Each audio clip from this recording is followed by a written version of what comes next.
L'institution rigoler, Real est-elle en danger parce que samedi soir, il y avait donc un match à Bernabeu face à Levante, une victoire étriquée 2-0. Il y a eu des sifflets, il y a eu des joueurs ciblés, Vinicius, Bellingham, il y a même eu des Florentino démission et pourtant le Florentino Pérez, il est souvent épargné. Raconte-nous cette soirée encore très compliquée, puis cette première aussi d'Arbeloa à Bernabeu parce que ça s'était déjà très mal passé pour sa première sur le banc du Real où il a été sorti de la Coupe du Roi face à une modeste des deux.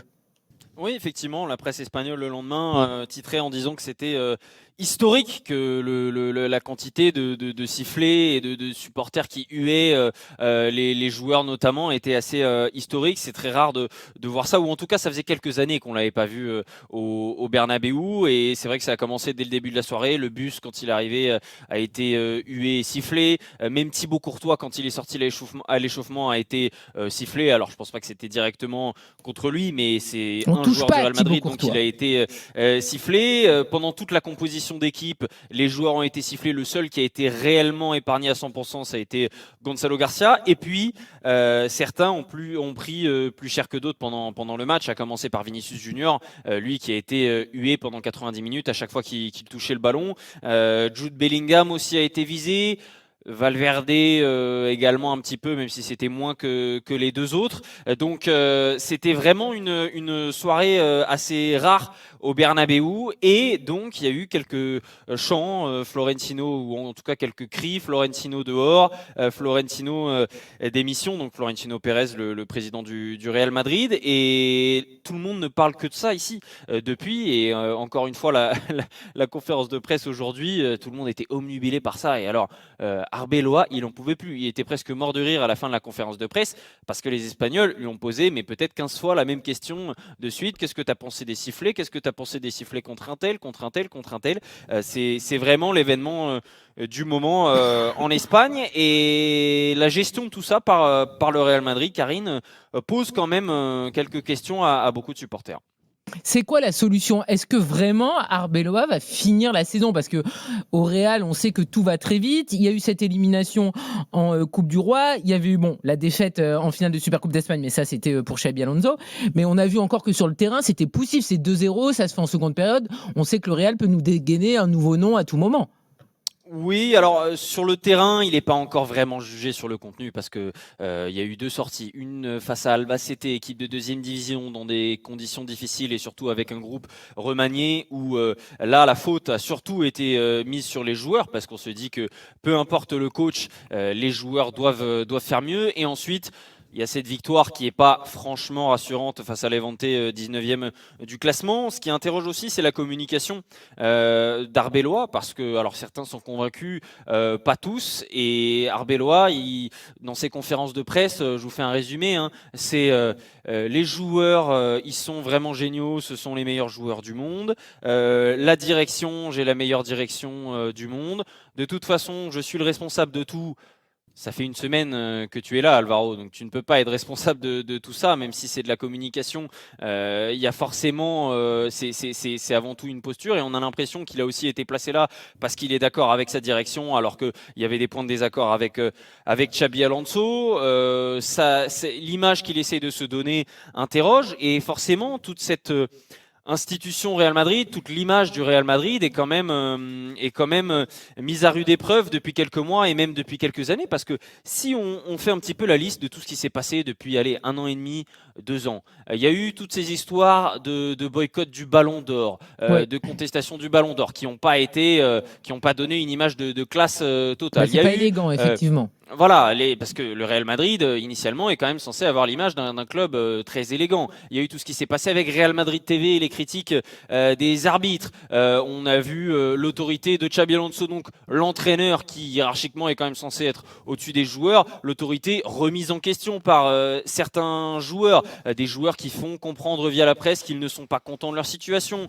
Le club qui aimerait que les supporters de la Grada ne sifflent pas les joueurs, même si ça c'est relativement habituel pour pour ce groupe-là, mais dans le contexte actuel, ça sonne mal. Arbeloa, je le disais, qui est là aussi pour faire plaisir à un tel et un tel dans ses déclarations. Et puis, dernièrement, quand je parlais des déclarations d'Arbeloa, Arbeloa a répété de multiples fois que le Bernabéu avait raison, que l'exigence des supporters faisait aussi la grandeur du club, et sur ça, il a complètement raison, et que donc, s'ils sifflaient l'équipe, c'est qu'ils avaient raison. Mais par contre, d'un autre côté, il vient expliquer que siffler, huer Florentino Pérez, alors là, par contre, les supporters qui sifflent Florentino Pérez, ce ne sont pas des vrais supporters du Real, ils suivent un agenda, il y a une campagne de dénigrement derrière tout ça. Non, les supporters qui sifflent Florentino Pérez ou qui demandent la démission de Florentino Pérez, ce sont des supporters qui ne sont pas contents de la situation et qui pensent que la direction est en partie fautive. Alors ils peuvent avoir raison ou pas raison, c'est pas ça la question, mais ils ont le droit d'avoir cette opinion-là, et ils ont le droit de l'avoir pour une seule raison qui est très importante et qui est souvent oubliée. Florentino Pérez n'est pas le propriétaire du Real Madrid.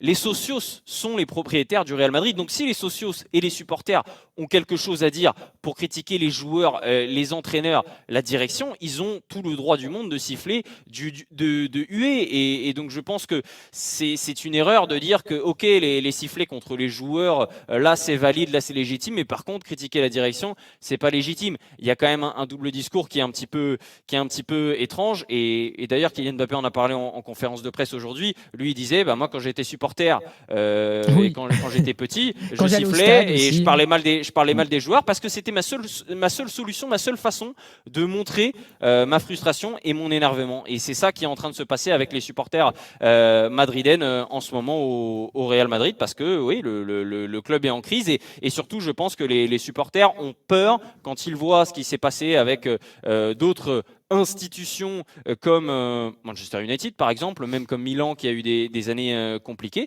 Ils n'ont pas envie de tomber dans la médiocrité et ils ont envie que le Real Madrid reste tout en haut, et donc c'est comme ça qu'ils l'expriment, parce que c'est leur seule façon finalement d'exprimer leur désaccord. Des sifflets, des protestations. On va parler du match de demain en Ligue des Champions, mais un petit tour à Oslo avec Nico Paul-Orsi, parce que c'est la pause entre la France et la Norvège. Ça va, on est toujours les meilleurs en hand. Nico est tellement gelé qu'on l'a perdu, j'ai l'impression. Bon voilà, Nico, il est soit allé se réchauffer, soit il a complètement gelé, parce qu'on rappelle que c'est le dernier match du tour préliminaire de hand entre la France et la Norvège. Ça se passe à Oslo et il fait extrêmement froid. On va rester avec toi. Alors Edgar, parce que demain il y a quand même un match. Alors évidemment, on aimerait tous repenser à 2004, ce match complètement dingue, cette double confrontation entre le Real et Monaco. Bon là, on a deux clubs malades dans des proportions différentes, mais comment les Madrilènes abordent ce match face à Monaco? Et on rappelle que c'était aussi les retrouvailles, parce que c'est sympa de la part d'ailleurs du Real. Ils avaient envoyé Kylian Mbappé en conférence de presse, lui qui va retrouver son ancien club demain.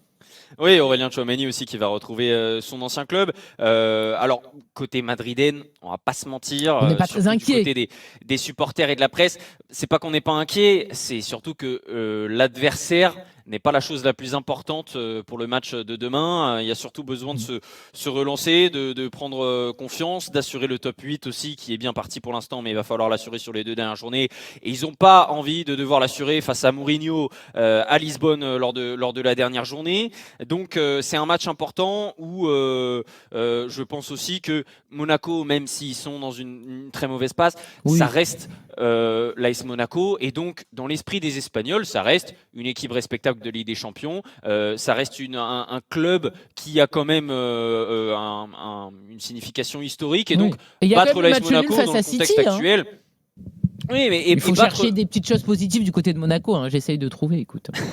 Non, mais battre l'AS Monaco, c'est pas rien. Et même peu importe la forme de l'AS Monaco, c'est quelque chose qui peut redonner confiance et qui peut permettre déjà à Arbeloa de gagner un petit peu en légitimité et en confiance avec son groupe. Donc c'est important, et quelque chose qui a été beaucoup répété par Kylian Mbappé et Alvaro Arbeloa aujourd'hui en conférence de presse, c'est cette idée de transformer les sifflets, les huées en applaudissements, et qu'il n'y a qu'en gagnant des matchs et qu'en proposant du meilleur football que tu vas y arriver. Donc AS Monaco, Betis Séville, Elche ou FC Barcelone en face, il faut proposer mieux pour que les supporters aient l'impression, en tout cas, que les joueurs, que le coach donnent tout pour le club, et qui sont représentés par des personnes qui ont vraiment envie de tout donner pour le Real Madrid. Je pense que la frustration des supporters aussi, elle est là. Ils n'ont pas été contents avec certaines attitudes de joueurs, et c'est pour ça que certains joueurs sont